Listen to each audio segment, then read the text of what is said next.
Olá, gente, bem-vindos a mais um vídeo. Hoje eu vou falar sobre o tema torque. Torque, gente, é um nome chique para tendência de rotação. Por exemplo, é uma clássica situação: você vai apertar o parafuso, né, e você vai ter que fazer uma certa força nessa chave de roda aí. E essa força vai estar aplicada a uma certa distância, né, do parafuso. Dependendo da forma como você aplica essa força, dependendo da distância que você tiver, você vai conseguir girar o parafuso, ou no mínimo vai criar uma tendência que ele gire. Essa tendência de giro é o que a gente chama de torque. Vamos pegar o desenho anterior e ver de uma forma mais simples. Você tem o ponto de rotação, que seria, por exemplo, o centro do parafuso, a barra, e a distância entre o ponto de rotação, chamada de polo, e o local onde se aplica a força na barra, é D. Também é chamado, às vezes, gente, de braço de alavanca. Eu não costumo usar muito esse termo, mas pode aparecer em exercício. Então, você tem o ponto de rotação, tem a distância onde é aplicada a força, e aí dá para perceber que a força gira, né? Ou pelo menos tende a girar a barra em relação àquele ponto fixo lá de rotação, onde estaria o parafuso. Esse círculo amarelo indica aí o torque, né, que essa força está gerando. É comum, gente, que torque seja substituído nos exercícios pela palavra momento, momento de uma força.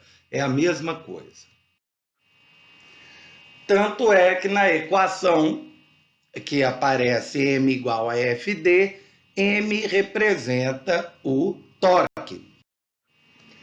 F a força e D a distância. É fácil, né, de entender essa ideia, né, gente? Quanto mais força você aplicar, óbvio, vai ter uma maior tendência do objeto girar. E quanto maior a distância que você aplicar, também, né? A ideia, por exemplo, de você tentar tirar o parafuso de um pneu, né, usando uma chave de roda, é fazer a força lá no extremo da barra, né, e não próximo ao parafuso. Porque quanto maior a distância que você aplicar essa força, maior o torque, maior a tendência de rotação. Tem dois sentidos para o torque. Vamos considerar, por exemplo, essa barra aí, e vamos dizer que ela está presa no ponto B. Ou seja, o ponto B não gira, tá? Ela está presa ali. A gente chama esse ponto de polo, tá? É o ponto em torno do qual o objeto tende a girar. Se só existisse a força FA desenhada em azul, o objeto ia girar no sentido horário. Ou seja, a barra ia subir, né, gente? Nesse caso aí. Todo mundo, eu acredito, sabe aí qual que é a ideia do sentido horário, né? O sentido dos ponteiros do relógio. Em compensação, se houvesse apenas a força P, a barra ia descer, ou seja, o ponto B fixo e a barra descendo, você acabaria tendo um movimento no sentido anti-horário. Então, existem dois sentidos para o torque: horário ou anti-horário. Esse sentido é sempre verificado pensando da seguinte maneira: você pensa que a barra está presa em um ponto e aí você tem a aplicação da força. Aí você identifica para onde ela tenderia a girar a barra, no sentido horário ou anti-horário. Gente, mas não é tão simples assim. O torque, o momento, não é simplesmente produto de força vezes distância. A força tem que ser perpendicular à distância. Só uma força perpendicular que tem tendência de rotação. Vamos entender melhor isso. Por exemplo, repare essa força F2 aí, ó, aplicada no extremo da chave, né, da chave de roda.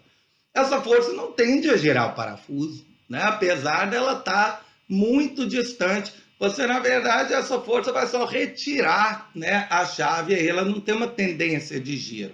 E por quê? Porque ela está paralela à distância, né? Paralelo, acho que todo mundo sabe o que é. Perpendicular é quando forma 90 graus. Então, a força F2, por estar paralela à distância, né, não vai conseguir girar o objeto. O torque dela é zero. A força F3, idem. A força F3 está aplicada no próprio parafuso. É como você pegar uma porta e aplicar força na dobradiça e esperar que essa força gire a dobradiça, gire a porta. Não vai conseguir, né, gente? Mas aí é mais fácil de entender, porque qual que é a distância entre a força F3 e o ponto de giro, ou seja, o centro do parafuso? Nenhuma. Se torque é força vezes distância, a distância é zero, essa força não aplica torque. Já a força F1, aí sim, o torque dela é diferente de zero. Primeiro, né, gente, vamos analisar por quê. A força F1 é vertical e a distância é horizontal. Elas formam 90 graus. Então, você tem aí a aplicação de um torque, de uma tendência de giro, que inclusive é uma tendência de giro horária, né? Se só existisse essa força e a barra está presa lá no centro do parafuso, a barra ia girar a partir dessa posição, descendo, né, ao longo dessa linha tracejada, ou seja, sentido horário. Vamos dar um exemplo numérico, então.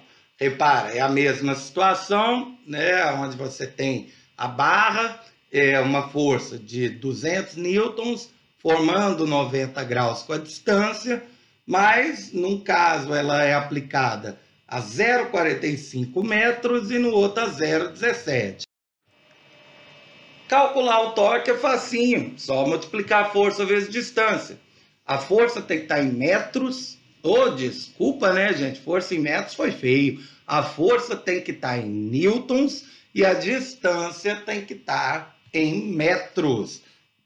Quando você multiplica 200 vezes 0,45, dá 90. A unidade do torque, do momento, é newton vezes metro.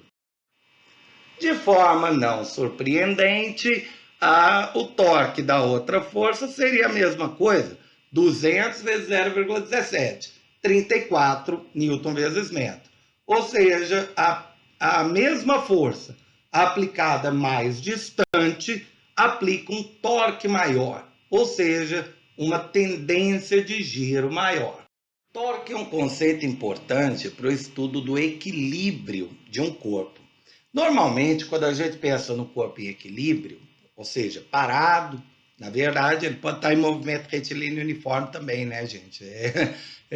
Lembra lá da primeira lei de Newton. Mas vamos supor ele parado para facilitar. Quando a gente pensa, por exemplo, nessa caixa aí parada, com uma força para cima e o peso dela para baixo, para que ela esteja em equilíbrio, para que ela esteja parada, a gente tem que ter o seguinte: a força resultante sobre ela tem que ser zero. Ou seja, no caso, a força para cima tem que anular a força para baixo. A gente já estudou isso lá quando falei das leis de Newton, em particular a primeira lei, né, a inércia. Mas, quando você tem um corpo maior, como por exemplo essa gangorra aí, uma gangorra um pouquinho excêntrica, né, gente? Porque você tem o ponto de apoio dela não no centro, né? Quando você tem um corpo excêntrico como esse aí, né, mais longo, não basta só pensar no equilíbrio de forças. A gente vai ter que também considerar o equilíbrio de torques, da tendência de rotação. Vamos entender o que eu estou falando.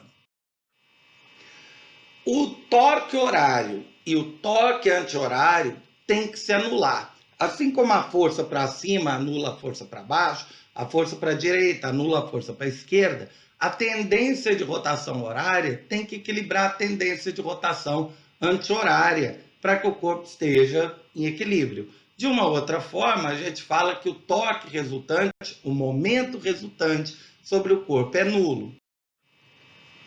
Tradução. Vamos pegar aí o exemplo que a gente tem. Acho que só de olhar dá para perceber que essa situação é possível, né, gente?